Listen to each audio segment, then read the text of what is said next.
Friends, உங்கள் மலரக்கா எங்கள் வீட்டில் என்ன தெரியுமா? புளிக்குழம்பு வச்சு அப்பளம் பொரிச்சாச்சு. பார்த்தீங்களா புளிக்குழம்புக்கு என்னெல்லாம் இருக்குன்னு. ஃபஸ்ட்டு ஒரு வெந்தயத்தை இப்படி வறுத்து வச்சுக்கணும். கொஞ்சோட வெறுஞ்சட்டி எண்ணெய் ஊற்றணும்படி இப்படி வறுத்து வச்சுக்கணும். வறுத்து வச்சுக்கிட்டு வெங்காயம், பச்சை மிளகாய், தக்காளி, கத்திரிக்காய் புளிக்குழம்பு.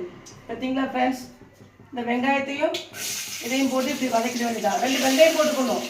வெந்தயம் கடுகு நம்பர் போட்டு வதக்கிட்டு இப்படி போட்டு புளி கரைச்சி வச்சுருக்கோமா. இதில் தேங்காய் சீரகம் அரைச்சி வச்சுருக்கு. தேங்காய் சீரகம் 2 வெள்ளைப்பூடு போட்டு அரைச்சி வச்சுருக்கு. புளிக்குழம்புனாலும் என்ன குழம்புனாலும் வெள்ளைப்பூடி சேர்ப்பேன். ஏன்னா அது வாயுக்கு நல்லது. காயமும் சேர்ப்பேன். இது புளிக்குழம்புக்கு வெந்தயத்தை வறுத்து வச்சுருக்கோமா. இது எப்போ போடணும் தெரியுமா? இந்த கத்திரிக்காய் தக்காளி இதெல்லாம் போட்டு வதக்குறோமா. வதக்கின பிறகு புளியை கரைச்சி ஊற்றி மசாலாவை போட்டு கத்திரிக்காய் போட்டு நல்லா விரவின பிறகு கொதிச்சதுக்கப்புறம் கொதித்த பிறகு 2 கொதி வந்த பிறகு இந்த வெந்தயத்தை நுணுக்கி போடுங்க.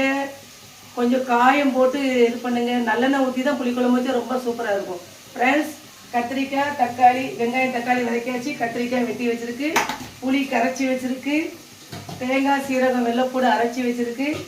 இதை கொதித்த பிறகு தாளித்து தான் நம்ம முதலே போடுறோம். தாளிக்கும் போது வெந்தயம் கடுகு உளுந்தம் பருப்பு எல்லாம் போட்டு தாளித்து போடுறோம். இதை கொதித்த பிறகு நல்லா நுணுக்கி போடுங்க. சூப்பராக வேறு லெவலில் இருக்கும். அப்புறம் பொரிச்சு வச்சுருக்கு.